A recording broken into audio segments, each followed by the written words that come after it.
guys, it's Sam, and this is my spoiler-free review of Bloodwitch by Susan Dennard. This is the third book in the Witchland series, the first book being Truthwitch, so I will leave my reviews for Truthwitch and the second book, Windwitch, on the screen throughout this review, so you can check those out if you haven't read this book. And this book takes place a few weeks after the events of Windwitch, so I ended up rereading Windwitch right before this, because I've already reread Truthwitch, so I've read Truthwitch twice, so I have that firmly implanted in my brain, but I do feel like I need to read books twice these days, especially if there's a long break between books. Like, this was 2 years between Windwitch and Bloodwitch, so I feel like I need to reread to kind of like really stick all of the events of a book into my brain. But I'm so glad that I reread Windwitch. I wasn't sure if I was going to, because being fully immersed in the world and seeing everything that led up to this book again was exactly what I needed, and it was so nice. And I appreciate these books on reread so much. Like, I love them on first read, and reread, I get so much more out of them. But let's get into this book specifically. So first off, let me talk about the world building. The world continues to expand here, and I love it. I have so much fun in this world. I enjoy everything about it. Like, it's not like there's just one element of the world I find really intriguing. I like the magic system, how the magic system continues to expand. I like the different magical beasts and creatures that you have and the lore around them. I like their different religions, and I really like the political systems and how they interact as well. As this series continues, there's so much different magic, and the magic and how it can be used is expanded continuously, so it's never like, okay, I know how this works now. It's like, there's always expansion, but it's an expansion in a way that makes sense, not like, oh, the author's like, oops, I should change this thing. It's like, no, you can tell that it's always constantly building on a foundation, and the characters are realizing things about their magic that they didn't really know before, and that is really fun to watch. And as far as the politics, what I really enjoy about the politics in this world, and that I don't always get in other worlds that have like political things going on, is that all of the politics feel real, feel important. They don't just feel like a background for the characters to kind of like play around and like, yes, the politics matter, but like, not really. Like, in here, it matters. And I honestly feel like this is a world that I feel like is existing even when I'm not in it. Like, I feel like these characters and all of the characters in the world, all the little minor characters and the nations and how they're interacting, that all feels like it's constantly going on even when I'm not reading the book, and that gives the book this like real edge to it that not a lot of worlds have for me. Next, let me talk about our characters. So this is a multiple POV story. At this point, we're following more than 5 characters, I want to say, but I care about each and every one of them, and following the different perspectives, you can feel how different they are. And there's not one POV that I'm like, oh, I don't really care about that one. Like, even at times when I'd be like, oh crap, that POV ended, I want to go back and see what's happening, but then once I started reading the new POV, I'd be like, oh wait, this thing's really cool, and then like, so I was always constantly like getting into what was happening with each character. And what I really liked about this as well is that I feel like the POVs connect. So even if the characters aren't doing the same thing, aren't having the same motive, aren't even in the same area, I still feel like what's happening with them is part of a giant web, and all of those things and all of those strings matter and are going to come together in the end, and I can feel that. Where sometimes with other POVs and different stories that I've read before, it's like, one POV, you're like, what are they even doing?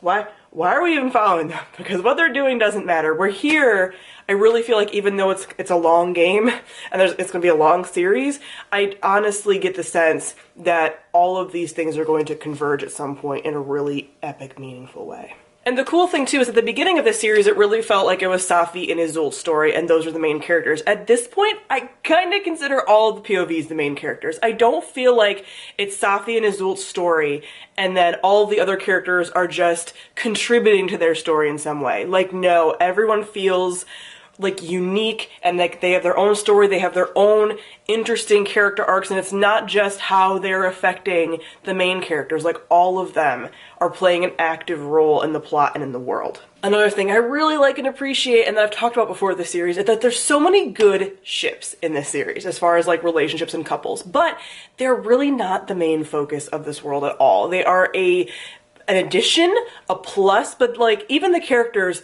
think about that stuff on the back burner. They're like, there's other things going on that we have to worry about. But it's just, it adds a little bit of flavor. And what I like about the series too is that it's really about relationships in general. So the characters and how they interact with one another, whether it's romantic, platonic, familial, whatever, those relationships are so important. I mean, there's so many quotes in here about threads, because threads are something that some of the characters can see. It's the threads that tie you to other people, and those relationships are so important, and it's really shown throughout the story. And like I said, it's not just romantic relationships, it's every kind of interaction, how people are tied to one another, even if they're only tied to one another in like a business type way. Like these things are shown with even minor characters, and it's so interesting, and I just really like how all of the characters interact with one another and affect one another in a meaningful way. Lastly, I'm going to talk about the plot. Like I've mentioned, I feel like this plot is just a slow weaving of a masterpiece that in the end is going to come together beautifully, because like I said, all of these characters are woven together and attached in some way. What they're doing is going to affect each other. All of their plots and worlds are going to collide at some point, and I can feel that. And it's in a slow way and in like a way that I can see it coming, but I don't know how it's gonna happen, and I just want to sit there and like experience it. Like I mentioned earlier with the rereading, you can definitely see foreshadowing with the rereads, and there were times that I'd be like, okay, this is probably gonna pop up again, pay attention to this little thing, and it's just done so seamlessly, not where it's like beating you over the head with it, like remember this thing. A lot of times there's just like a few sentences about something that then pops up later and you're like, oh my gosh. So it's so good when you have those moments that like the series is still rereadable. You could have a compendium. This is one of those series that you could really have like a compendium about to really get all like the nitty-gritty details, and I really enjoy that. Another thing I really enjoy is that you still don't really know everything. There's always new things being revealed, but there's also things being built upon. It's just constantly like we had this foundation and it's constantly being built on, and there's still things being revealed in this book that I'm like, what? And you barely know any information about it. It's just, it's dropped in, because later this is going to be important, and I just find that so compelling, and it's so motivating to keep reading and to keep like paying attention, and you pay attention to the little details, and it's so fun to watch. This book in particular kind of feels like the first book in a new chapter of the world. Like it's almost like, okay, new things are happening. Like the characters go through like multiple arcs and multiple like growth, and you had kind of the beginning of the series,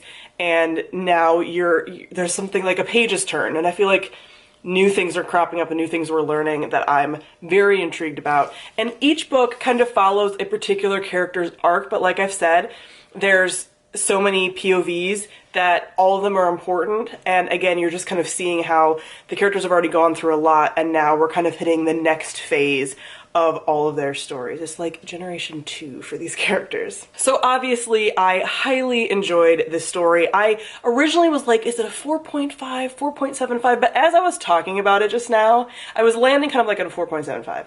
As I was talking about it just now, I honestly feel like it's a 5-star. Like, I just, the more you sit with it, like, I'm still thinking about this, and I finished it a few days ago. I'm still, like, missing the world, and I'm just like, oh my god, I can't believe I have to wait, you know, for the next book. And hopefully it won't be 2 years again, but this is honestly, like, maybe initially I felt like it was 4.75, but that's just me being picky. Honestly, it's 5 stars.